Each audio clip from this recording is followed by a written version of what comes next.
ఇర్మియా గ్రంథము 33వ అధ్యాయము 3వ వచనం. పరిశుద్ధ గ్రంథం నుండి ఇర్మియా గ్రంథము 33వ అధ్యాయము 3వ వచనం.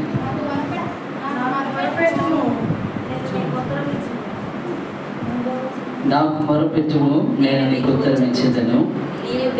నీవు గ్రహింపలేని గొప్ప సంగతులను, గూఢమైన సంగతులను నీకు తెలియజేయను. ప్రార్థన. పరిశుద్ధుడ, మహోన్నతుడా, కృపగలిగిన తండ్రి, కృపా సత్య సంపూర్ణుడా, నీకు స్తోత్రములు వందనాలు చెల్లిస్తా ఉంటున్నాము తండ్రి. రాత్రికాల సమయంలో నీ వాక్యమును ధ్యానించడానికి మీరు ఇచ్చినటువంటి సమయాన్ని బట్టి మీకు స్తోత్రాలు. మాట్లాడబడను నేను కాదు ప్రభువా, నాతో మీరు మాట్లాడండి. నా ద్వారా మా అందరితో మాట్లాడి ఆత్మీయంగా వాక్యానుసారంగా మమ్మల్ని బలపరచుమని నజరేయుడైన యేసుక్రీస్తు నామంలో ఈ ప్రార్థన అడిగి వేడుకుంటున్నాము తండ్రి. ఆమేన్. ముందుగా దేవాతి దేవుడికి మహిమ కలుగును గాక. హల్లెలూయా, హల్లెలూయా, హల్లెలూయా. ఇప్పుడు వచ్చిన మీ అందరికీ ప్రత్యేకమైన వందనాలు తెలియజేస్తా ఉంటున్నాను. అందరికీ చదువుకున్నటువంటి వాక్య భాగంలో ఇర్మియా ప్రవక్త 33వ అధ్యాయము 3వ వచనంలో, నాకు మొరపెట్టుము, నేను నీకు ఉత్తరమిచ్చేదను. నీవు గ్రహింపలేని గొప్ప గూఢమైన సంగతులను నీకు తెలియజేతును. దేవుడు బిడ్డలారా, అది దేవాతి దేవుడు ఇర్మియాతో మాట్లాడుతున్నటువంటి మాట. అప్పటికి ఇర్మియా చెరసాలలో ఉన్నాడు. చెరసాలలో ఉన్నప్పుడు దేవుని యొక్క వాక్కు ప్రత్యక్షం అవుతా ఉంది. దేవుని యొక్క వాక్కు ప్రత్యక్షమై, నాకు మొరపెట్టు, గూఢమైన సంగతులను, గొప్ప సంగతులను నీకు బోధిస్తానని తెలియజేస్తూ ఉన్నాడు. దేవుని బిడ్డలారా, ప్రార్థనా జీవితం అనేది క్రైస్తవులకు చాలా ప్రాముఖ్యమైనటువంటిది. 7 రోజుల ఉపవాస విజ్ఞాపన ప్రార్థనలో ఈ రోజు చివరి దినం కదా. ఎంతమంది ఉపవాస ప్రార్థనలో లేకపోతే విజ్ఞాపన ప్రార్థనలో పాలు పొందుకుంటున్నాము? కొద్దిమందిగానే పాలు పొందుకుంటున్నాం. కానీ దేవుని బిడ్డలారా, ప్రార్థనా జీవితం అనేది క్రైస్తవులకు ఉండవలసినటువంటి మొదటి లక్షణం. ప్రార్థన లేకుండా, ప్రార్థన అంటే దేవునితో మాట్లాడడం. ప్రార్థన అంటే దేవునితో మాట్లాడడం. మొదటిగా దేవునితో మాట్లాడే అనుభవం మనకు కావాలి. వివాహమైనటువంటి కదా దంపతులను మనం జ్ఞాపకం చేసుకుంటే కదా, పెళ్ళైన తర్వాత భర్తతో మాట్లాడుకుని ఉంటారా? ఎందుకని? భర్తతో మాట్లాడితే ఏమవుతుంది? ఒంటరితనం పోతుంది కదా. తల్లిదండ్రులను విడిచి వస్తుంది కాబట్టి ఒంటరితనం పోతుంది. రెండవది, భర్త యొక్క మనసు తెలుసుకోవచ్చు. భర్త యొక్క మనసు తెలుసుకోవచ్చు. మూడవది, తనపై భర్తకు ఉన్నటువంటి ప్రేమను కూడా గ్రహించవచ్చు. దేవుని బిడ్డలారా, వారు మాట్లాడుతున్న కొలది ఒకరినొకరు ఎక్కువగా అర్థం చేసుకున్నారు. ప్రార్థనా జీవితం అనేది కూడా దేవుణ్ణి అంటే దేవునితో మాట్లాడడము. దేవునితో నువ్వు ఎంతగా మాట్లాడితే దేవుడు నీ ఎడల కలిగి ఉన్నటువంటి ఆయన ప్రేమ నీకు అర్థమవుతుంది. గుట్టిగా నేను కదా, గుట్టిగా దేవుని ప్రేమ నీకు అర్థం కాదు, ఎవరికి అర్థం కాదు. కానీ దేవుని ప్రేమ అర్థం కావాలంటే, దేవుని యొక్క కదా తలంపులు నువ్వు అర్థం చేసుకోవాలంటే, దేవుడు నీ ఎడల కలిగి ఉన్నటువంటి ఆ గొప్ప ప్రణాళికను నువ్వు అర్థం చేసుకోవాలంటే మొదట నువ్వు దేవునితో మాట్లాడే అనుభవము కావాలి. కానీ ఈ రోజుల్లో క్రైస్తవులు మందిరాలకు వస్తారు కదా, మందిరాలకు ఆదివారం కదా చర్చి అంతా నిండిపోతుంది. లేకపోతే ఎప్పుడైనా ఆల్ నైట్ అంటే చర్చికి సగంకి చక్కగా వచ్చేస్తారు. దేవుని బిడ్డలారా, అంటే మందిరానికి రావడం మాత్రమే క్రైస్తవులకు తెలుసు. మందిరానికి రావడమే తెలుసు. మందిరానికి వచ్చినటువంటి వారు ప్రార్థనా జీవితము కలిగి లేరు. ఇప్పుడు ఇక్కడ కూర్చున్నాం, ఈరోజు ఎంతమంది ప్రార్థన చేసినాం? బయట ఉన్న వాళ్ళు మొదలైంది కదా. క్రైస్తవులు కదా, క్రైస్తవులు, నేను క్రైస్తవుని, మా నాన్న క్రైస్తవుడు, మా తాత క్రైస్తవుడు, మేము ఎప్పటి నుండో భయభక్తులు కలిగిన వారము, ఎప్పటి నుండో పోషణమయ్య గారు ఉన్న దగ్గర నుండి మాకు పాకల దగ్గర నుండి ప్రార్థన అంటే ఆదివారపు ఆరాధనలు జరుగుతున్నాయని మనం చెప్తుంటాం. కానీ అప్పటి నుండి ఎడతెగక ప్రార్థించేటువంటి అలవాటు, అనుభవము మనం కలిగి ఉన్నామా? దేవుని బిడ్డలారా, ఈరోజు క్రైస్తవుడు ప్రార్థన చేయక, ప్రార్థించే అలవాటు లేక, ప్రార్థించే అనుభవం లేక, ప్రార్థించేటువంటి అంటే ఆ స్థితిలో సన్నిధిలోనికి రాక నేడు క్రైస్తవుడు దేవుడి యొక్క మార్గమును తెలుసుకోలేకపోతున్నాడు, దేవుడి యొక్క ఉద్దేశాలను తెలుసుకోలేకపోతున్నాడు, దేవుడి యొక్క కార్యములను గ్రహించలేకపోతా ఉన్నారు. దేవుని బిడ్డలారా, దేవుని సన్నిధిలో మనం ప్రార్థన చేసినప్పుడు దేవుడు మనకు కొన్ని విషయాలు బోధిస్తాడు. అది మన విషయమైనా లేకపోతే పొరుగు వాళ్ళ విషయమైనా, అంటే ఆ రోజుకి ఏది అవసరమో అది పరిశుద్ధాత్మ దేవుడు మనకు బోధిస్తాడు. ప్రార్థన ప్రతి ఒక్కరూ, అంటే ప్రార్థన జీవితాన్ని ప్రతి క్రైస్తవుడు కలిగి ఉండాలి. ప్రతి క్రైస్తవుని జీవితంలో ప్రార్థన ఒక శ్వాసక్రియగా కదా. మనం కూర్చున్నా, నుంచున్నా, హాస్పిటల్లోనే ఎక్కడున్నా మనం ఏం చేస్తామంటే ఊపిరి పీల్చుకుంటాం. ఈ మధ్య కదా ఊపిరి అందట్లేదని ఏం చేస్తున్నారు, ఇక తీసుకోలేకపోతున్నారు అని విడిచిపెడుతున్నారా? మరి ఏం చేస్తున్నారు? తీసుకోలేకపోతున్నారు కదా. సిలిండర్లు కొని కదా, సిలిండర్ ఎంత ఖర్చు అయినా కదా ఏం పర్వాలేదని చెప్పేసి ఆక్సిజన్ పెడుతున్నారు. ఎందుకు? ఆ వ్యక్తి బ్రతకడానికి కదా ప్రాణవాయువు అవసరం. ఒకవేళ ఆ వ్యక్తి తీసుకోలేనప్పుడు అతని కొరకు ఒక మిషన్ ఏర్పాటు చేసి, ఒక సిలిండర్ ఏర్పాటు చేసి మనం కావాలనే బలవంతంగా ఆ శరీరంలోనికి ఆక్సిజన్ పంపిస్తున్నాం. దేవుని బిడ్డలారా, అంటే ఆ వ్యక్తి బ్రతకడానికి మెడిసిన్ కంటే కూడా ఎక్కువ ఆక్సిజన్ అవసరం, ప్రాణవాయువు అవసరం. దేవుని బిడ్డలారా, ఈరోజు మనం ఆత్మీయంగా బతకాలి అంటే ఈ శరీరం బ్రతికే ఉంటుంది కదా. ఈ శరీరం రోజు మూడు సార్లు తింటాం కదా, అన్ని పనులు చేస్తాం కదా, డబ్బులు అన్ని రకాల పనులు చేస్తాం. కానీ ప్రార్థన అనేటువంటి ప్రార్థన అనేటువంటి ఆ అనుభవంలోనికి మనము ఆ శ్వాసక్రియ మనలో జరగడం లేదు. ఈ శరీరం జీవించాలంటే మనకు శ్వాసక్రియ, ఆక్సిజన్ ఎంత అవసరమో మనం ఆత్మీయంగా బ్రతకాలంటే కూడా ప్రార్థన జీవితము అవసరము. ప్రార్థన జీవితము మనకు అవసరం. ప్రార్థన లేకుండా మనం ఆత్మీయంగా జీవించలేము. దేవుడితో మాట్లాడకుండా, దేవుడికి దగ్గరగా, దేవుడికి సన్నిహితంగా, దేవుడికి స్నేహితులుగా, దేవుడికి కుమారులుగా, దేవుడికి బిడ్డలుగా, యాజకులుగా, దేవుడి ప్రవక్తలుగా కదా, దేవుడు ప్రేమించేటువంటి బిడ్డలుగా మార్చబడలేము. దేవుడికి నువ్వు ఎంత దగ్గర ఎలా అవుతావంటే గంటల తరబడి వాక్యం వింటే కదా నువ్వు దేవుడికి ప్రియమైన బిడ్డల వల్లే అనిపించుకో. కానీ మనం ఏం చేయాలంటే ప్రార్థన జీవితం కలిగి ఉండాలి, వాక్యాన్ని అనుసరించాలి కదా. ఒక్క మాట విన్నా ఆ ఒక్క మాట నీ జీవితంలో కార్యం జరిగించాలి. ఆ ఒక్క మాటకు నువ్వు లోబడాలి. ఆ ఒక్క మాట నీ జీవితాన్ని మార్చగలగడం అంటే ఆ మాట వచ్చి నిన్ను మార్చదు, కానీ మాటకు అనుకూలంగా నీవు మారాలి.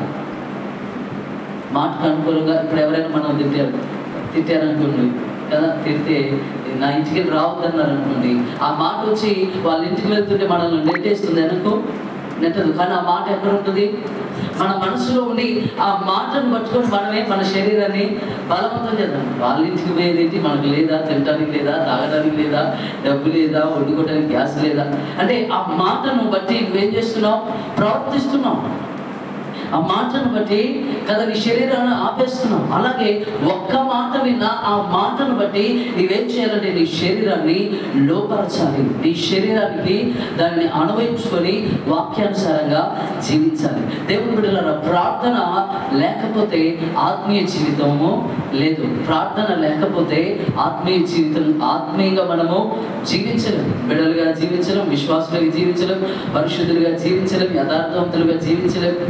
ఒకవేళ నువ్వు పడిపోతున్నప్పుడు నువ్వు ప్రార్థన, అంటే పడిపోతున్న సమయాలలో కూడా నువ్వు ప్రార్థన చేస్తుంటే ప్రభు చెప్తాడు, ప్రభు బోధిస్తాడు, ప్రభు నేర్పిస్తాడు. నువ్వు ఆయనతో మాట్లాడుతున్న ప్రతిసారి నీలో ఉన్న లోపములను సరిచేస్తాడు, నీలో ఉన్న బలహీనతలను సరిచేస్తాడు. నీలో పడిపోతున్నటువంటి, అంటే ఏ సమయంలో నువ్వు అపవాదికి దగ్గరయ్యావో దానిని తెలియచేసి నిన్ను సరిచేసి దేవుడికి ఉన్నతమైనటువంటి ఒక పాత్రగా ప్రార్థన జీవితం కలిగిన వారు మార్చబడతారు. దేవుని బిడ్డలారా, ప్రార్థన ఎప్పుడు చేయాలి? ఉదయం చేయాలి, మధ్యాహ్నం చేయాలి, సాయంత్రం చేయాలి. కొన్ని సమయాలు పెట్టుకుంటాం, తెల్లవారుజామునే చేయాలి, కానీ మెలుకురాదు కదా. ఇక తెల్లవారుజాము చేయలేదు కాబట్టి మధ్యాహ్నం చేయాలి, మళ్ళీ నైట్ చేయాలి. ఈరోజు మిస్ అయితే మళ్ళీ ఎప్పుడు చేయాలి? మళ్ళీ తెల్లవారుజామున అయితేనే ప్రార్థన చేద్దాం.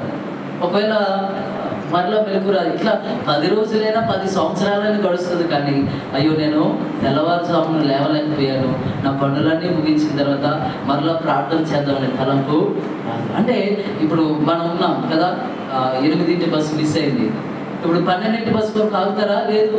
రేపు 8 బస్సుకు వచ్చినప్పుడే పోదామని ఉంటారా? 12 బస్సు ఆగుతారా? ఎందుకు?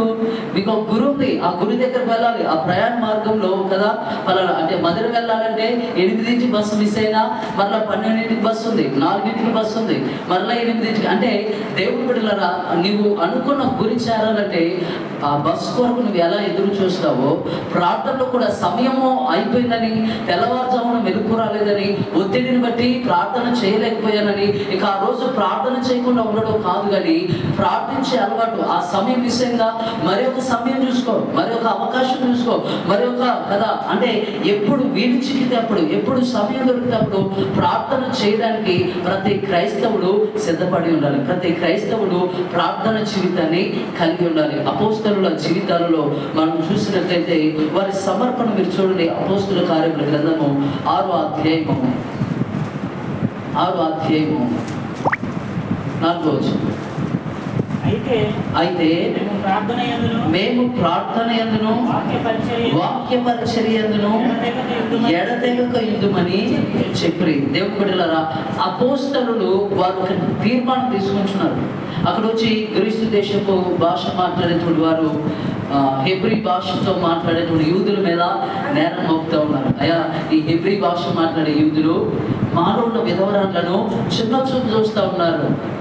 వాళ్ళకేమో 2 రొట్టెలు ఇస్తూ ఉన్నారు, మాకు 1 రొట్టె ఇస్తూ ఉన్నారు. వాళ్ళకేమో 2 గంటలు కూర ఇస్తున్నారు, మాకేమో 1 కప్పుడు కూర ఇస్తున్నారు అని నేరము మోపి, మాకు మీరు ఆహారం పంచిపెట్టండి, మాకు న్యాయం తీర్చండి, మీరు ఆ భోజనశాలలో ఉంటే, మీరు మాతో ఉంటే మాకు సమన్యాయం జరుగుతుంది కాబట్టి మీరు మాకు న్యాయం తీర్చండి అన్నప్పుడు వాళ్ళు అంటున్నారు, మేము ప్రార్థన యందును వాక్య పరిచర్య యందును నిలకడగా ఎడతెగక ఉండుమని చెప్తా ఉన్నారు. మేము భోజనాన్ని పంచిపెట్టడానికి లేము, మేము న్యాయం తీర్చడానికి లేవు. మా పని ఏంటంటే ప్రార్థన చేయడము, వాక్యము చెప్పడము, పరిచర్య ధర్మాన్ని జరిగించడం. నేను మీ దగ్గరకు వచ్చి కదా పంచిపెట్టడానికి కదా బిస్కెట్లు, అక్కడ ఉన్న ఆహార పదార్థాలు పంచిపెట్టడానికి అపోస్తలులు కాదు.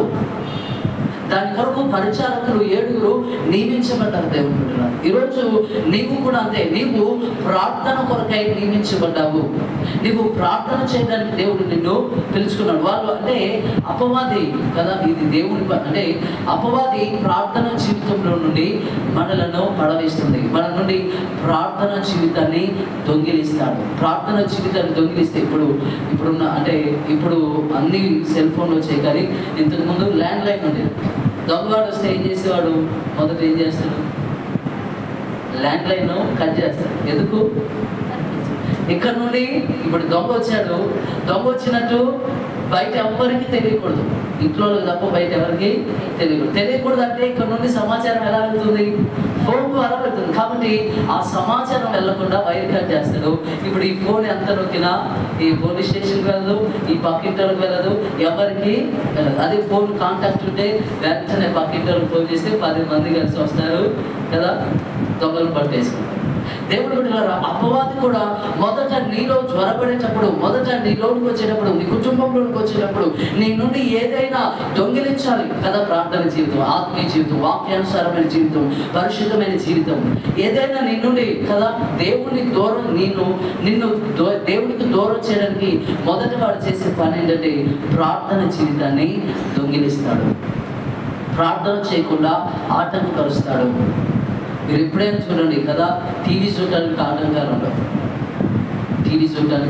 ఉండవు, ఫంక్షన్కి వెళ్ళడానికి ఆటంకాలు ఉండవు, ఫోన్ చూడటానికి ఆటంకాలు ఉండవు, అష్టాచమలాడడానికి ఆటంకాలు ఉండవు కదా, ఇంకేమైనా ఈ లోకపరమైన దేనికి ఆటంకాలు ఉండవు. కానీ ప్రార్థన చేయాలంటే ఆటంకం, వాక్యం చదవాలంటే ఆటంకం ఉంటుంది.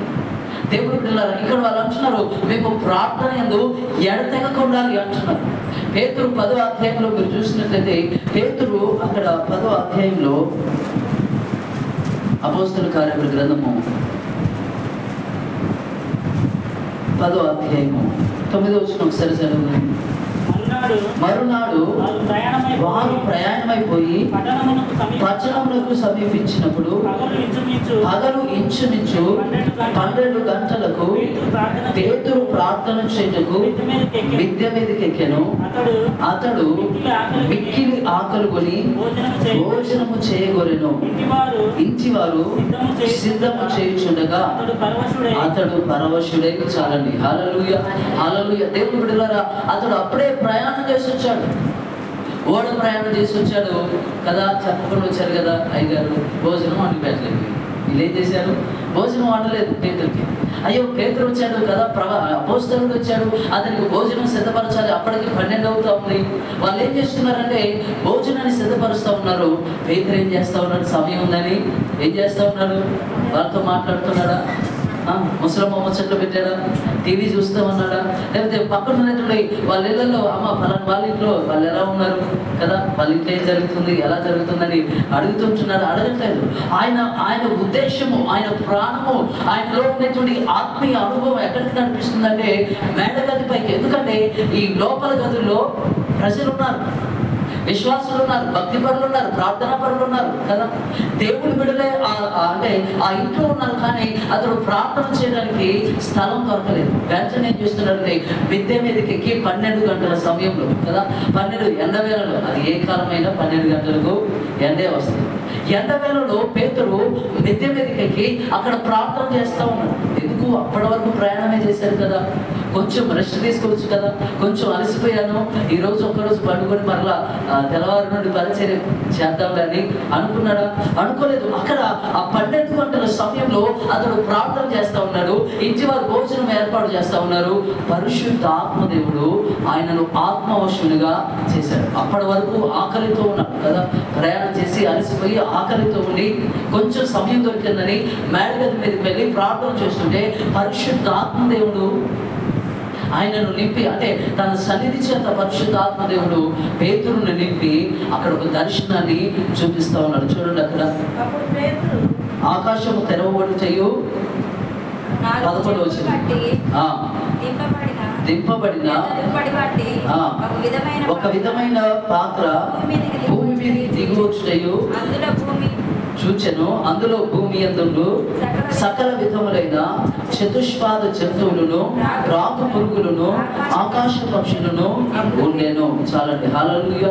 దేవుడు బిడ్డలారా, ఇక్కడ పేతురు ప్రార్థన చేస్తూ ఉంటే, పేతురు కదా దేవుని అంటే దేవుని సన్నిధిలో మేడగదిలో ఎండవేళలో ప్రార్థన చేస్తుంటే ఆత్మాభిషేకం పొందుకున్న వాడై, ఆత్మచేత నింపబడిన వాడై, ఆత్మచేత ఆవరించబడిన వాడై ఇప్పుడు ఏం చేస్తున్నాడంటే ఆయన కనులు మూయబడ్డాయి, ఆత్మీయ నేత్రములు తెరవబడ్డాయి, ఆకాశము తెరవబడుట చూస్తా ఉన్నాడు. అప్పటి వరకు ఎండ అనిపించింది, అప్పటి వరకు ఆకలి అనిపించింది, అప్పటి వరకు నీరసంగా బలహీనంగా అలసిపోయానే అనిపించింది. అయినప్పటికీ ఈ శరీర బలహీనత వైపు చూడక ఆయనకున్న అవసరం ఏంటంటే దేవునితో మాట్లాడాలి, దేవునితో మాట్లాడాలి, దేవునితో సంభాషించాలి, దేవుని సన్నిధిలో ప్రార్థించాలని ఒక భారంతో ఆయన మేడగది మీదకి వెళ్ళి ప్రార్థన చేస్తే వెంటనే ఆకాశము తెరవబడుట చూస్తూ ఉంటున్నాం. అక్కడ భూమి మీద చతుష్పాద జంతువులన్నీ కనబడతా ఉన్నాయి.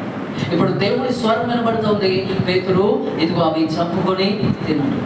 అప్పుడు పేతురు అంటున్నాడు, అయ్యో ప్రభువా, నేను చిన్నప్పటి నుండి అపవిత్రమైనది ఏది నా నోట రానివ్వలేదు, అపవిత్రమైన జంతువును నేను తినలేదు. ఎందుకంటే యూదులకు మనకు ఒక ఇవి తినాలి ఇవి తినకూడదు అనేది ఏది లేదు, మనకి ఇష్టం వచ్చినవి తింటాం. కానీ యూదులకు అలా కాదు, ఏది తినాలో ఏది తినకూడదో ప్రతిదీ కూడా దేవాతి దేవుడే లేవియా కాండంలో 11వ అధ్యాయంలో చెప్పాడు ఏది తినాలి ఏది తినకూడదు. ఇక్కడేమో సకల జంతువులు ఉన్నాయి, అన్ని పవిత్రములే కాదు, అన్ని అపవిత్రములే కాదు, పవిత్రమైనవి ఉన్నవి అపవిత్రమైనవి ఉన్నవి. అప్పుడు అంటున్నాడు, అయ్యా నా నోట ఏది కూడా అపవిత్రమైనది నేను ఎప్పుడు తినలేదు అంటున్నాడు. అప్పుడు దేవుడు అంటున్నాడు, దేవుడు పరిశుద్ధపరిచినవి నీవు నిశ్శబ్దమైనవిగా అపవిత్రమైనవిగా ఎంచుతా అంటున్నాడు. 3 సార్లు ముమ్మారు ప్రభు మాట్లాడుతున్నాడు. పేతురు నేను పరిశుద్ధపరచాను తిను, పేతురు నేను పరిశుద్ధపరచాను తిను, పేతురు నేను పరిశుద్ధపరచాను తిను అని దేవాంతి దేవుడు మాట్లాడుతూ ఉంటే అర్థం కాక అంటున్నాడు, అయ్యా అపవిత్రమైనది నేను ఎప్పుడు తినలేదు అంటున్నాడు. ఇప్పుడు ప్రార్థన అయిపోయింది, దర్శనం ముగించబడింది. ప్రార్థన ముగించుకొని ఇప్పుడు మేడ మీద అటు ఇటు తిరుగుతూ ఉన్నాడు. ఆకలి అయిపోయింది కదా, ఆకలితో సంబంధం లేదు, ఇప్పుడు తిరుగుతూ ఉన్నాడు మిద్దె మీద. ఏంటి దర్శనం, ఏంటి ప్రత్యక్షత? దేవుడు నేను ఎప్పుడూ అపవిత్రమైనది తినలేదని దేవుడికి కూడా తెలుసు కదా. ఎందుకు ఈ చతుష్పాద జంతువులు, ఈ పురుగులు తినమని ప్రభు చెప్తా ఉన్నాడు? ఈ దర్శనం ఏంటి అని ఆలోచన చేస్తూ ఉంటే పరిశుద్ధ ఆత్మదేవుడు మాట్లాడుతూ ఉన్నాడు 17వ వచనంలో. పేతురు తనకు కలిగిన దర్శనం ఏమై ఉండెనో అని తనలో తనకు ఎటు తోచగా ఉండగా కొర్నేలియు పంపిన మనుషులు సీమోను ఇల్లు ఏదని విచారించి తెలుసుకొని వాకిట నిలిచి ఇంటి వారిని పిలిచి, పేతురు అను మారు పేరు గల సీమోను ఇక్కడ దిగి ఉన్నాడా అని అడిగిరి. పేతురు ఆ దర్శనమును గురించి యోచించుచుండగా ఆత్మ, ఇదిగో ముగ్గురు మనుషులు నేను వెతుకుచున్నారు, నీవు లేచి క్రిందికి దిగి సందేహింపగా వారితో కూడా వెళ్ళుము, నేను వారిని పంపి ఉన్నానని అతనితో చెప్పాను. దేవుడు బిడ్డలారా, ఇక్కడ దేవుడి ప్రత్యక్షత గురించి ఆలోచన చేస్తూ ఉంటే పరిశుద్ధ ఆత్మదేవుడు మాట్లాడుతూ ఉన్నాడు. ఈయన ఆలోచన చేస్తూ ఉన్నాడు. కొర్నేలియు ఇంటి నుండి ముగ్గురు మనుషులు వచ్చారు. ఎందుకు వచ్చారు కొర్నేలియు ఇంటి నుండి? కొర్నేలియు కూడా అక్కడ ప్రార్థన చేస్తూ ఉంటే కొర్నేలియు నీ ప్రార్థన వినబడింది, నీ ధర్మ కార్యములు జ్ఞాపకార్థంగా ఉన్నాయి. నువ్వు ఏ మాటల వలన నీవు నీ ఇంటి వారు రక్షించబడతారో ఆ మాటలను సీమోను ప్రకటిస్తాడు. చూడండి, ఆ మాటలు సీమోను ప్రకటిస్తాడు. చూడండి 4వ వచనం నుండి చూస్తే 10వ అధ్యాయం 4వ వచనం. అతడు దూత వైపు తేరి చూచి భయపడి, ప్రభువా ఏమని అడిగాను? అందుకు దూత, నీ ప్రార్థనలను నీ ధర్మ కార్యములను దేవుని సన్నిధికి జ్ఞాపకార్థంగా చేరినవి. ఇప్పుడు నీవు యొప్పేకు మనుషులను పంపి పేతురును మారు పేరు గల సీమోనును పిలిపించుము. అతడు సముద్రపు దరినున్న సీమోనును ఒక చర్మకారుని ఇంట దిగి ఉన్నాడని అతనితో చెప్పాను. అతడు మాట్లాడిన దూత వెళ్ళిన పిమ్మట తన ఇంటి పని వారిలో ఇద్దరిని తన యొద్ద ఎల్లప్పుడూ కనిపెట్టుకొని వారిలో భక్తిపరుడగు ఒక సైనికుని పిలిచి వారికి ఈ సంగతులు వివరించి వారిని యొప్పేకు పంపాను. హల్లెలూయా, హల్లెలూయా. దేవుని బిడ్డలారా, అక్కడ కొర్నేలియు ప్రార్థన చేస్తుంటే దేవదూత ప్రత్యక్షమై కొర్నేలియు చర్మకారుని ఇంట కదా, సముద్రపు ధరిన చర్మకారుని ఇంట సీమోను మారు పేరు గల పేతురున్నాడు, అతను పిలిపించు. ఎందుకు పిలిపించాలి అంటే నీ కుటుంబము రక్షించబడాలంటే అతని మాటల వలన నీవు నీ ఇంటి వారు రక్షించబడతారని దూత తెలియజేస్తా ఉంది. ఆ దూతను పంపించినటువంటి మనుషులు ఇంటి క్రింద ఉన్నారు.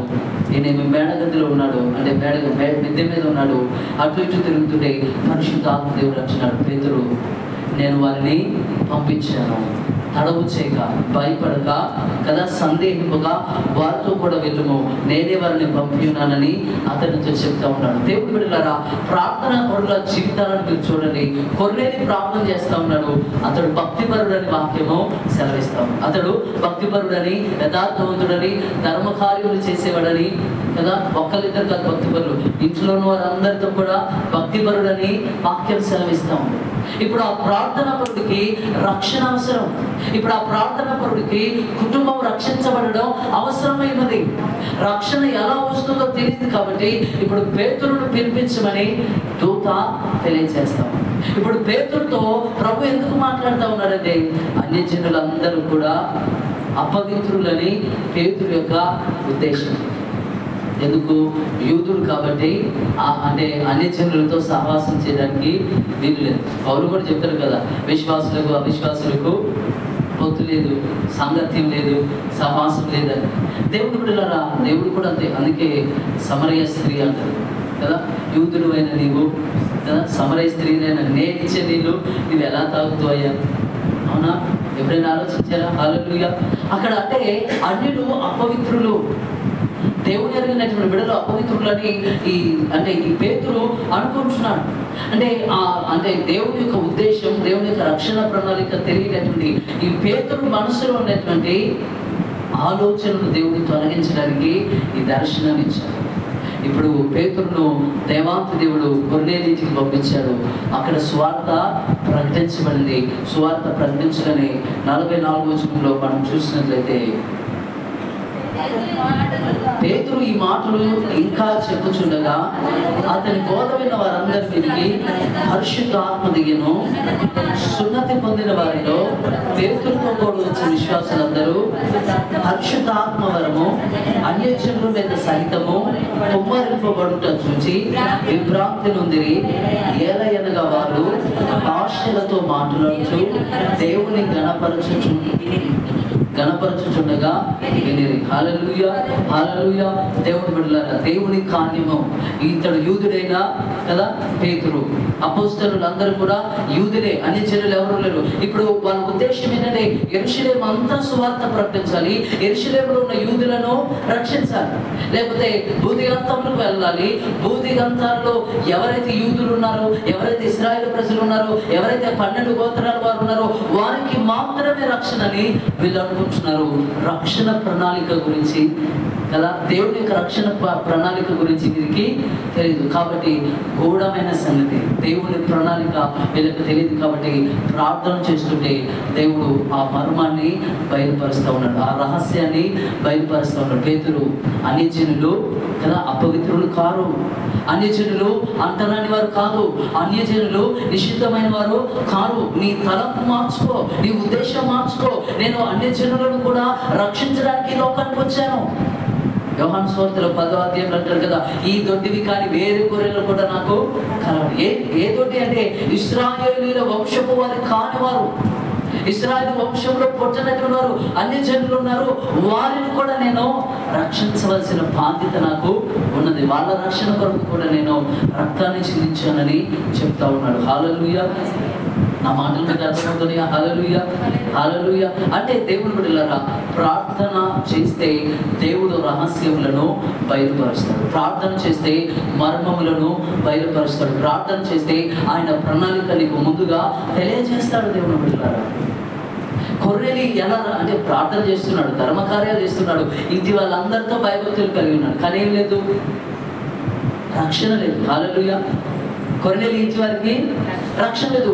ఎలా రక్షించబడాలో తెలియదు, రక్షణ ఎలా వస్తుందో తెలియదు. కాబట్టి ఆయన ప్రార్థన చేస్తుంటే ఆయనకు అవసరమైంది ఏంటో దేవునికి తెలుసు. కాబట్టి ఇదిగో పేతురును పిలిపిస్తే రక్షించబడడానికి కావాల్సిన వాక్యము నీకు బోధిస్తాను. హల్లెలూయా. ఈ 10వ అధ్యాయము క్రైస్తవ ప్రపంచానికి చాలా ప్రాముఖ్యమైనటువంటి, ఎందుకంటే యూదులకే సువార్తని నమ్మినటువంటి అపోస్తలుల మనస్సులను మార్చారు ప్రభు. వాళ్ళ ఉద్దేశాలు తప్పని తెలియజేశాడు కొర్నేలి ప్రార్థన ద్వారా. ఆ రోజు నుండి అంటే ఈ 10వ అధ్యాయం తర్వాత మరలా అన్యజనులకు సహితము సువార్త ప్రకటన చేయడం ప్రారంభించారు. ఈ 10వ అధ్యాయం అయిపోయిన తర్వాత 11వ అధ్యాయంలో వారు నిలవబెడతారు. ఏంటి, నువ్వు అన్యజనుల దగ్గరికి వెళ్ళి మంచిగా అన్నం తిన్నావు, మంచి నీళ్ళు తాగావు, ద్రాక్షరసం తాగావు కదా, రొట్టెలు తిన్నావు, అన్యజనుల దగ్గరికి ఎందుకు వెళ్ళొచ్చావు నువ్వు? మిగతా 11 మంది ఉన్నారు అపోస్తలులు, వాళ్ళు ప్రశ్నిస్తా ఉన్నారు. అప్పుడు అయ్యగారా, నా మాట వినండి, నేను మిద్దె మీద ప్రార్థన చేస్తున్నాను.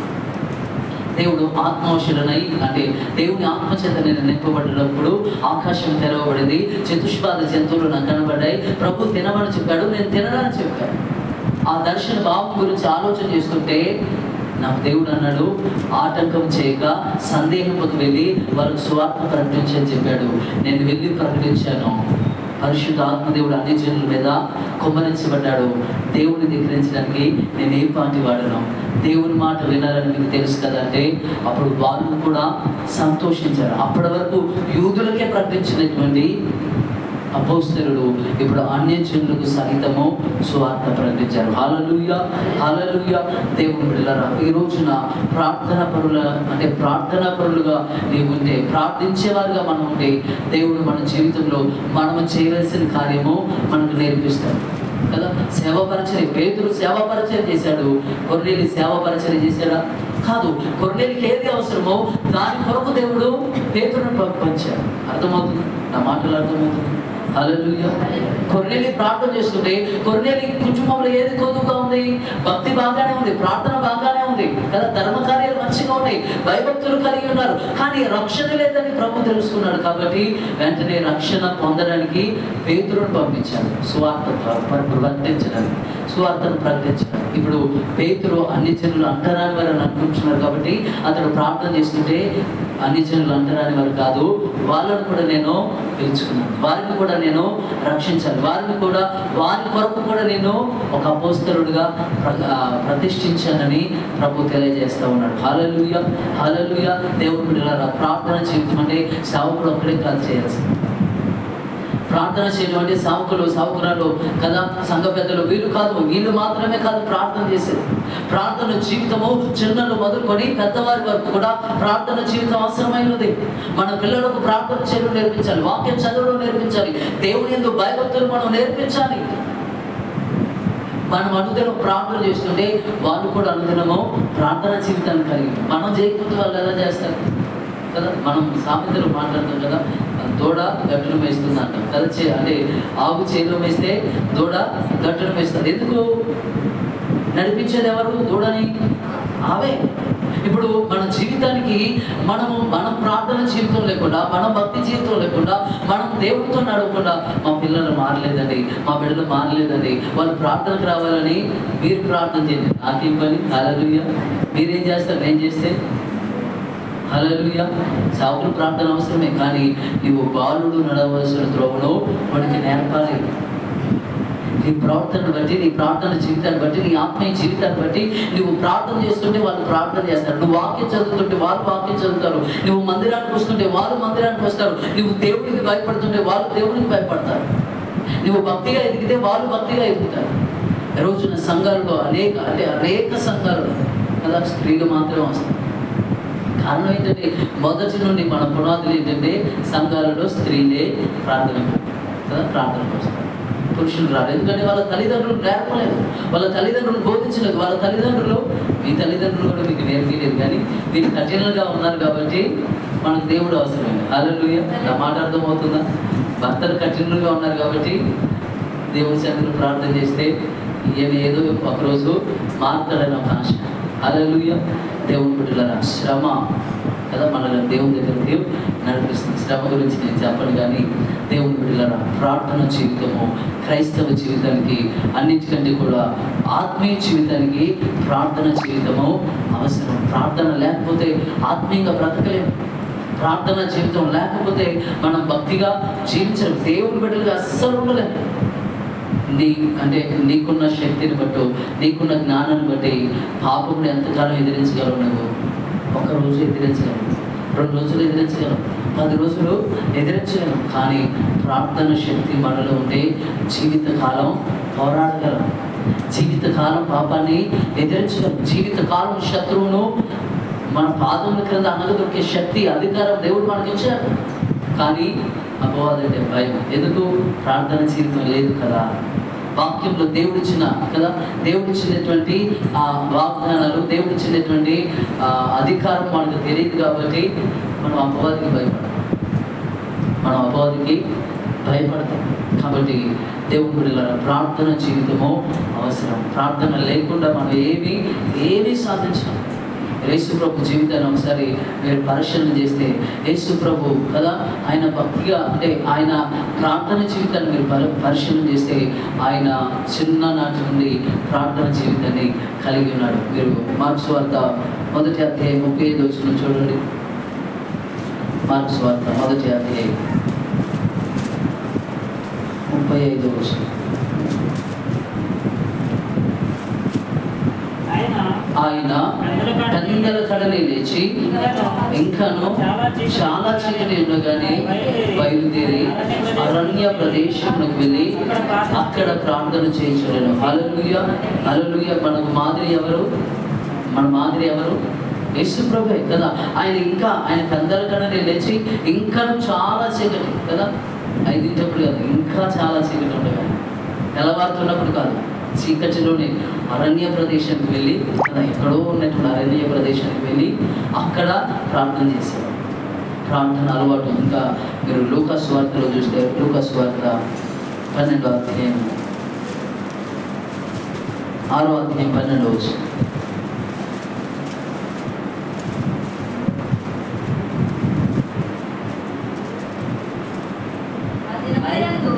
దినముల యందు ఆయన ప్రార్థన చేయుటకు కొండకు వెళ్ళి దేవుని ప్రార్థించుటకు రాత్రి గడిపాను. హల్లెలూయా, హల్లెలూయా కదా. ఆయన ఏం చేస్తున్నాడు? ఆయన కొండకు వెళ్ళి అరణ్యానికి వెళ్ళి కదా అక్కడ ప్రార్థన చేస్తున్నట్లుగా మనం చూస్తాం. దేవునికి ప్రార్థన చేయలేదు, రాత్రి గడిపాడు. All night prayer. హల్లెలూయా. మనం 1, 2 అయితే ఇక 2 అయితే ఉండలేము. వర్షం వచ్చింది కాబట్టి మనం 2:30 అయింది. హల్లెలూయా, హల్లెలూయా. దేవుని బిడ్డలారా, యేసుక్రీస్తు పెందలకడనే లేచి ప్రార్థిస్తూ ఉన్నాడు. రాత్రి కదా, రాత్రంతా దేవునితో ప్రార్థనలో గడుపుతూ ఉన్నాడు. 5వ అధ్యాయం చూడండి, 5వ అధ్యాయము 16వ వచనం. లూకా సువార్త 5:16. ఆయన ప్రార్థన చేయుటకు అరణ్యంలోనికి వెళ్ళుచుండెను. ఆయన ప్రార్థన చేయుటకు అరణ్యంలోనికి దేనికి? ప్రార్థన చేయడానికి. దేవుని పిల్లలు, ప్రార్థన జీవిత ప్రాముఖ్యత అంటే యేసుక్రీస్తు ఆయన దేవాతి దేవుడయ్యుండి, ఆయన కుమారుడయ్యుండి, ఆయన అద్వితీయ కుమారుడయ్యుండి కూడా ఆయన దేవుని సన్నిధిలో ప్రార్థన చేయడానికి ఎక్కువగా ఆశపడినట్లు మనం చూస్తూ ఉంటాం. యోహాను సువార్త చూడండి, యోహాను సువార్త 8వ అధ్యాయం 1వ వచనం.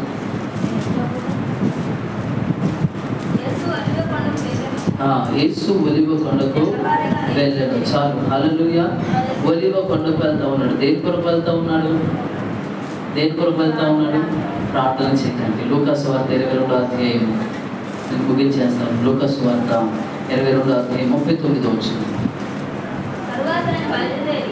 తర్వాత ఆయన బయలుదేరి తన వాడుక చొప్పున ఒలీవల కొండకు వెళ్ళగా శిష్యులను ఆయన వెంట వెళ్ళి ఆ చోటు చేరి ఆయన వారితో, మీరు శోధనలో ప్రవేశించుకున్నట్లు ప్రార్థన చేయడానికి చెప్పాను. హల్లెలూయా, హల్లెలూయా.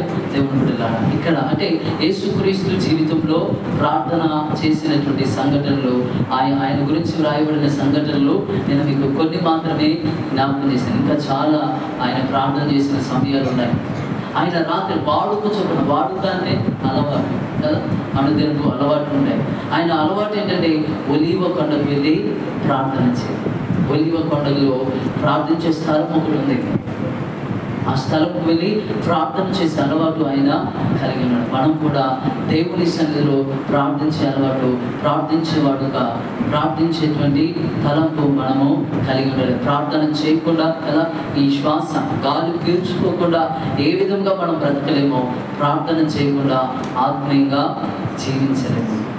ఆత్మీయంగా జీవించాలి. ప్రతి క్రైస్తవునికి ప్రార్థన జీవితము అవసరం. కాబట్టి మనందరం కూడా ప్రార్థన చేస్తే దేవుని వాక్యం సెలవిస్తాం కదా, నాకు మొరపెట్టుము నేను నీకు ఉత్తరం ఇచ్చేదను కదా, నీవు గ్రహించలేని గొప్ప సంగతులను, గూఢమైన సంగతులను నీకు బోధిస్తాను.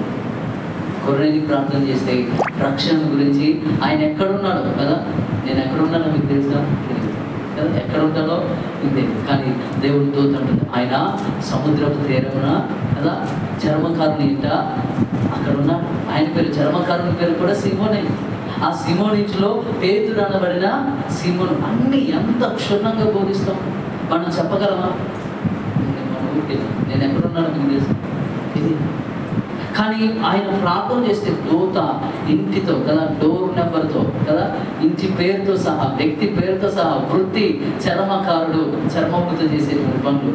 హల్లెలూయా, హల్లెలూయా. ఎంత క్షుణ్ణంగా బోధిస్తాం. గూఢమైన సంగతులు ఆయన బోధిస్తాడు. నీ జీవితం కొరకు ప్రార్థించు, నీ బిడ్డల కొరకు ప్రార్థించు, భర్త కొరకు ప్రార్థించు, భవిష్యత్తు కొరకు ప్రార్థించు, ఉద్యోగం కొరకు ప్రార్థించు, ఆరోగ్యం కొరకు ప్రార్థించు. అన్ని విషయాల్లో, ప్రతి విషయంలో నీ స్తోమతను బట్టి ముందుకు వెళ్ళు కదా. నేను చదివించగలను, నేను డబ్బులు పెట్టగలను, నేను ఇది చేయగలను, అది కాదు. ప్రతి విషయంలో ప్రార్థన, విజ్ఞాపన అవసరం. అయ్యా ఈ పని చేయాలనుకుంటున్నాను, చేయాలా వద్దా? ఏం చేయమంటావు? ఎలా చేయమంటావు? ఎలా చేస్తే మంచిది? ఎలా చేస్తే నీకు మహిమ వస్తుంది? ప్రతి విషయంలో ప్రార్థన చేయడం నేర్చుకుని, ప్రతి విషయంలో మీరు ప్రార్థన చేస్తే తప్పక అన్ని క్షుణ్ణంగా ఆయన బోధిస్తాడు. వాక్యం ద్వారా బోధిస్తాడు, సేవకుల ద్వారా బోధిస్తాడు, నీ ఇంటి పక్కన ఉండేటువంటి వారిని కూడా వాడుకొని బోధిస్తాడు. కొన్నిసార్లు వారు ప్రార్థన పరులు కాకపోయినా దేవుని మర్మములు వారి ద్వారా మనం బోధిస్తాడు. హల్లెలూయా. గాడిదతో మాట్లాడలేదు లేదా? దేవుడు మాట్లాడించాడా లేదా? గాడిద బాగా ప్రార్థన చేసిందనా? ఇక్కడ అవసరం. బిలాము దగ్గరికి ఒక వ్యక్తి లేరు, గాడిద ఒక్కతే ఉంది. వెంటనే గాడిదతో మాట్లాడిస్తాం. బుద్ధిహీనుడా, నీ ఎదుట నిన్ను చంపాలని దేవుని దూత కత్తి చేతిలో పట్టుకుంది, అందుకే నేను నిన్ను గోడ కదివి ఒక్క అడుగు కూడా ముందుకు వేయలేదు. దేవుడు గర్భముకు గాడిదకు లోనించి కదా మాట్లాడిస్తాం. దేవుడు బిడ్డలారా, దేవుడు నువ్వు ప్రార్థన చేస్తే గోడలతో మాట్లాడించగలడు, రాళ్ళతో మాట్లాడించగలడు. ఎవరితోనైనా ఏ విధము చేతనైనా మాట్లాడించి నీ సమస్యకు పరిష్కారం ఇస్తాడు. నువ్వు నడవలసిన మార్గాన్ని నీకు బోధిస్తాడు. నువ్వు చేయవలసిన పనులు ఎలా చేయాలో కూడా నేర్పిస్తాడు. కాబట్టి ప్రార్థన జీవితాన్ని అలక్ష్యం చేయాలి. ఒక గంట పని ఆలస్యమైనా పర్వాలేదు, ఒక పూట భోజనం తినకపోయినా పర్వాలేదు. మాకు థియలాజికల్ కాలేజీలో ఒక అయ్యగారు ఉన్నారు. ప్రార్థన చేయలేదంటే ఆ రోజు మాటలతో చచ్చిపోయింది. అంటే తింటే టిఫిన్ చేసిన అంటే చేసిన అసలు ఎట్లా తింటేవాడు అంటే ఆయన భారం ఏంటంటే ఒక సేవకుడుగా, ఒక విద్యార్థిగా ప్రార్థన చేయడం అవసరమని ఆయన బోధిస్తారు. అంటే సేవకులనే కాదు, ప్రతి ఒక్కరికి ప్రార్థన జీవితం అవసరం. ప్రార్థన లేకుండా మనం దేవునితో కట్టుబడి ఉండను. దేవునితో అంటే దేవునితో సహవాసం చేయలేము. మాట్లాడకపోతే నేను మీ ఇంటికి వచ్చాను, మీరు ఏం మాట్లాడలేదు, ఎంతసేపు ఉంటాను, మనం పట్టించుకోవట్లేదు కదా, ఎన్నింటిగా వచ్చేది ఏంటనే వచ్చాను. ఉంటున్నా ఉండలేదు. మీరు ఉంటారా సార్? ఇక్కడికి వచ్చారు, అయ్యగారు పనులు నీళ్ళు పోసుకోవాలి, ఆ నీళ్ళు మోస్తూ ఉంటారు.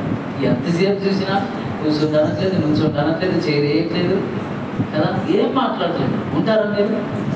అలాంటిది మరి దేవుని సన్నిధిలో మీరు వారం 10 రోజులు మాట్లాడకుండా, సంవత్సరాల తరబడి మాట్లాడకుండా నీతో ఏం మాట్లాడతాడు ప్రభు? నీకు ఎలా సహాయం చేస్తాడు? నిన్ను ఎలా ముందుకు నడిపిస్తాడు? నీకు ఎలా ఆయన బోధిస్తాడు? నీకు ఎలా ఆయన తన బలాన్ని అనుగ్రహిస్తాడు? నీకు ఎలా తన దూతలను కావలిగా పంపిస్తాడు? అర్థమవుతుందా? హల్లెలూయా. కాబట్టి దేవుని బిడ్డలారా, ప్రార్థన జీవితం ప్రతి క్రైస్తవుడికి శ్వాసక్రియ లాంటిది, జీవక్రియ లాంటిది. ప్రార్థన లేకపోతే ఆ రోజు మార్టిన్ లూథర్ కింగ్ అంటాడు, ఉదయాన్నే 3 గంటలు నేను దేవునితో మాట్లాడకపోతే పాపము సాతాను నన్ను జయిస్తుంది. ఒకవేళ నేను ఉదయం 3 గంటలు దేవుని సన్నిధిలో ప్రార్థన చేస్తే నేను సాతానుని జయిస్తాను.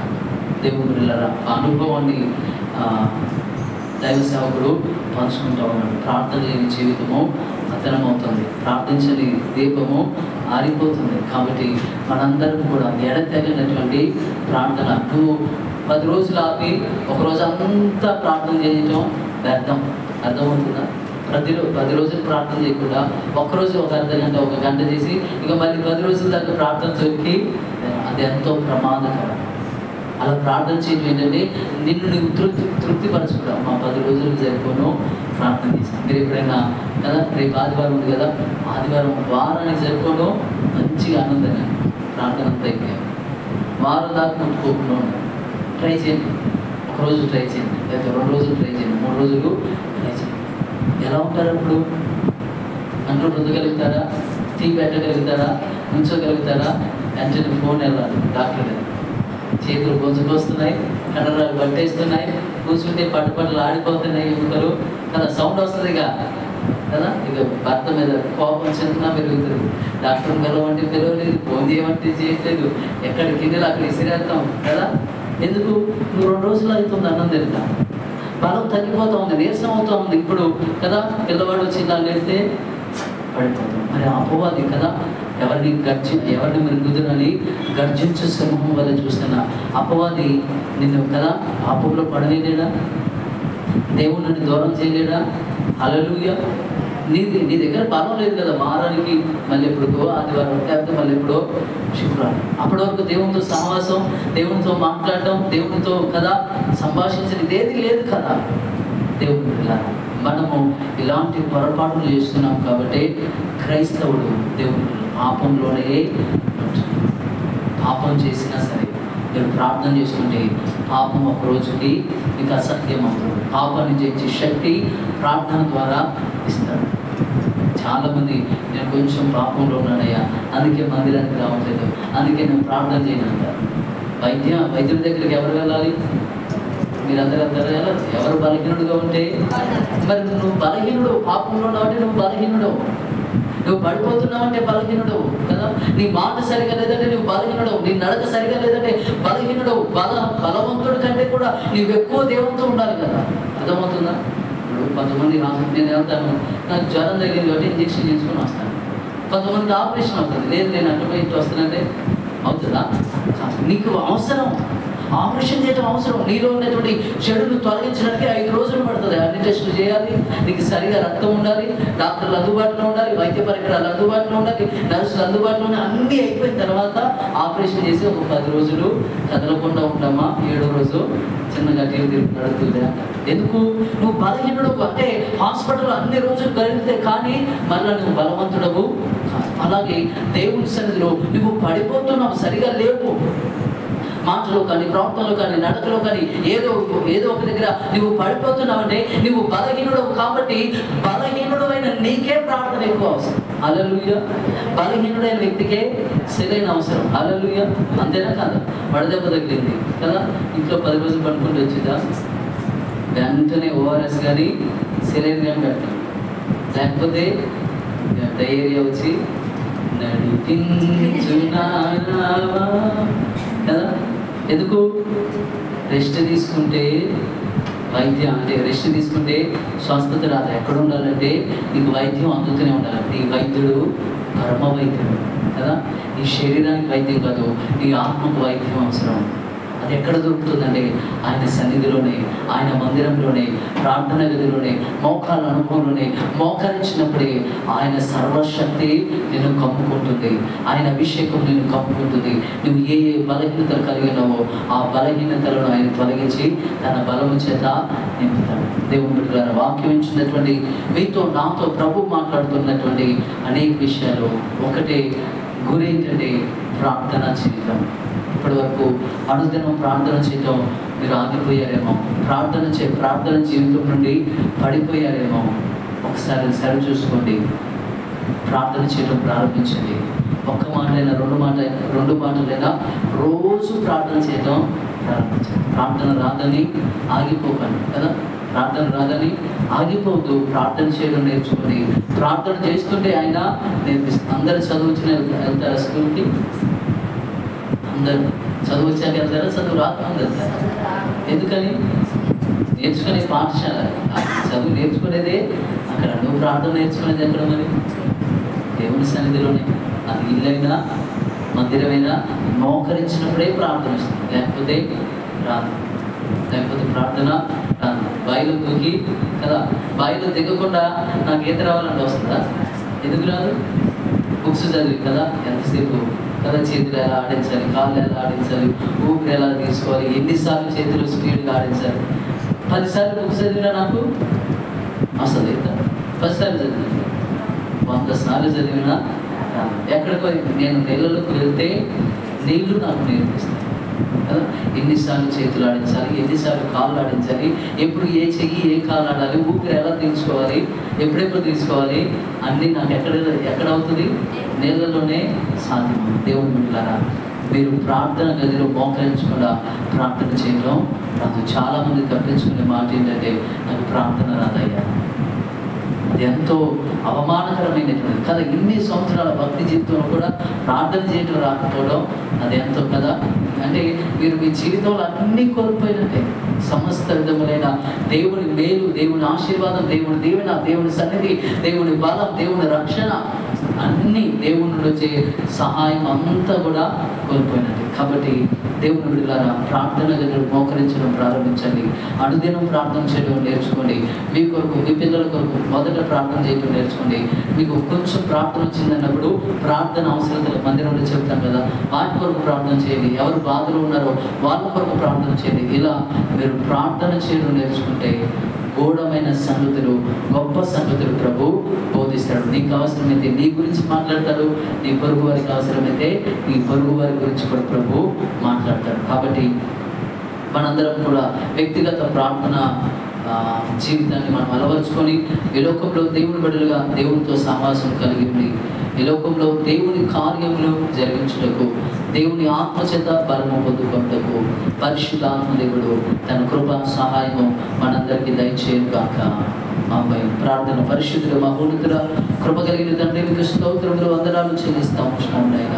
ఈ రాత్రికాల సమయంలో నీ వాక్యమును ధ్యానించడానికి కృప చూపించిన తండ్రి అయా నాలో కొన్ని మాటలు ప్రభా అయా మీ నుంచి మీరే పలికించారు నమ్ముతా ఉన్నాను. నాకు మొరపెట్టుము, నేను నీకు ఉత్తరం ఇచ్చేదను. ఇదిగో గ్రహించలేని గొప్ప కార్యములను నాయన గూఢమైన సంగతులను నీకు బోధిస్తానన్నావు. కొరనేని అయా ధర్మ కార్యం చేశాడు, ప్రార్థన పరుడు, భక్తిపరుడు, కుటుంబం అంతా భయభక్తుల్లోనే ఉన్నారు. కానీ రక్షణ కావాలంటే ఏం చేయాలో అతనికి తెలియదు. రక్షణను గూర్చిన మర్మమును, రక్షణను గూర్చిన జ్ఞానాన్ని ప్రకటించడానికి ఇదిగో పేతురు సముద్రపు ధరనున్న సీమోను ఇంటిలో ఉన్నాడు. అతన్ని పిలిపించమని ఆయా ఇంటి పేరుతో సహా, ఆయా వృత్తితో సహా, ఆయా వ్యక్తి పేరుతో సహా, ఆయా ప్రభా ఏ స్థలంలో ఉన్నాడు ప్రతిదీ బోధించి ఆయా పేతురును తీసుకొచ్చిన తండ్రి స్తోత్రాలు. పేతురును కూడా ఆయా అపవిత్రులు అన్ని జనులని అనుకున్నాడు. కానీ ప్రార్థన చేస్తుంటే ఎవరు అపవిత్రులు, నేను పరిశుద్ధపరిచిన వారిని నువ్వెందుకు అపవిత్రులు ఎంచుతున్నావని తనలో ఉన్న అజ్ఞానాన్ని, అవిధేయతను, మూర్ఖత్వాన్ని, ఆయా లోక ఆచారాన్ని, మతపరమైన ఆలోచనలన్నింటినీ తొలగించి ఆత్మ సంబంధమైన కార్యం జరిగించిన తండ్రి మీకు స్తోత్రాలు. ఆ రోజు నుండి ఆయా అన్ని జనులకు సహితము సువార్త ప్రకటించబడింది. అప్పటి నుండి సర్వలోకములకు వారు సర్వ సృష్టికి వెళ్ళి సువార్త ప్రకటించారు. కాబట్టి నైనా ఇదిగో వారికి రక్షణ అవసరము, ఇతనికేమో సువార్త ప్రకటించడం అవసరము. ఇద్దరి అవసరతలు ప్రార్థన ద్వారా తీర్చిన తండ్రి మీకు వందనాలు నైనా. ఇదిగో మాకు ఎన్నో అవసరతలు ఉన్నాయి. మేమెంతో గలిబిలి కలిగి ఉన్నాం. పిల్లల విషయంలో, వారి భవిష్యత్తు విషయంలో, ఆయా భర్త విషయంలో, భార్య విషయంలో, వివాహాల విషయాల్లో, ఆయా పిల్లలు గర్భఫలం విషయంలో అనేకమైనటువంటి ఆయా గలిబిలిలో అనేకమైనటువంటి ఆయా ప్రభ అనాలోచనలలో చిక్కుకొని ప్రభ మేమేం చేయలేనటువంటి బలహీనులుగా, నిస్సహాయులుగా ఉండిపోయాము నైనా. ఈ రాత్రికాల సమయంలో ఈ వాక్యం ద్వారా నాతో మా అందరితో మాట్లాడి బలపరిచినందుకే స్తోత్రాలయ్యా. ఈ రోజు నుండి ప్రతిరోజు ఉదయమైన, మధ్యాహ్నమైన, సాయంత్రమైన, ప్రతి దినమునైనా కొన్ని గంటలు, కొంత సమయము నీతో గడుపుటకు సహాయం దయచండి. ప్రార్థన రాని గారికి ప్రార్థన నేర్పించండి. ఎలా ప్రార్థించాలో కూడా మీరు నేర్పించండి. ఎందుకో యుక్తముగా ఎలా ప్రార్థించవలనో మీకు తెలియదు. కానీ ఉచ్చరింప సత్యం కానీ మురుగులతో ఆత్మ తానే ప్రార్థన చేయడం నేర్పిస్తున్నాడని, ఆయనే ప్రార్థన చేస్తున్నాడని ఈ వాక్యము సెలవించినట్లుగా ఆయా బిడ్డలందరూ ప్రార్థన చేస్తున్నప్పుడు పరిశుద్ధాత్మ వారిలోనికి రండి, వారిని ప్రేరేపించండి, వారిని బలపరచండి. కుటుంబం కొరకు, భర్త కొరకు, పిల్లల కొరకు, వారి భవిష్యత్తు కొరకు, అయాకు ప్రభా చుట్టూ ఉన్నటువంటి సమాజం కొరకు, అయాకు యవనస్తుల కొరకు, బిడ్డలందరూ కొరకు ఎలా ప్రార్థన చేయాలో ప్రతి ఒక్కరికి నేర్పించాలి. మొదట ఆయా వారి నుండి దొంగిలించబడిన ప్రార్థన జీవితాన్ని మరలా వారికి దయచేసి ఆయా ప్రతి దినము, ఆయా రోజుకు ఒకసారి, 2 సార్లు, ఎప్పుడు వీలైతే అప్పుడు ఆయా నీ సన్నిధిలో గడుపుటకు మీ సహాయం దయచేయండి. ఆయా ప్రార్థన లేకుండా ఆయా అడుగు బయటికి పెట్టడానికి వీలెదురైనా, ఆయా ప్రార్థన లేకుండా మా దినము ప్రారంభించబడడానికి వీలెదురైనా, ఆయా మార్టిన్ లూథర్ కింగ్ అన్నట్టుగా ప్రార్థన చేయకపోతే అపవాదిని జయిస్తున్నాడు, ప్రార్థన చేస్తే నేను అపవాదిని జయిస్తున్నానని చెప్తా ఉన్నాడు. కాబట్టి నైనా మేము బలహీనులుగా ఉన్నామంటే, పడిపోతున్నామంటే ప్రార్థన జీవితం లేదు. కాబట్టి ఈ రోజు నుండి ప్రతిదినము ప్రార్థన చేస్తూ ఆయా బలహీనతలలో ఆయా నీ బలమును పొందుకొని, నీ కృపను పొందుకొని ఈ లోకంలో అపవాదిని జయిస్తూ మా కుటుంబాలను సర్వ సత్యములోనికి, ఆయా సంతోషంలోనికి, సమృద్ధిలోనికి, సంతృప్తిలోనికి నడిపించు భాగ్యమును మా అందరికీ దయచేసి మహిమ పొందుకోమని నజరేయుడైన యేసుక్రీస్తు నామములో ఈ ప్రార్థన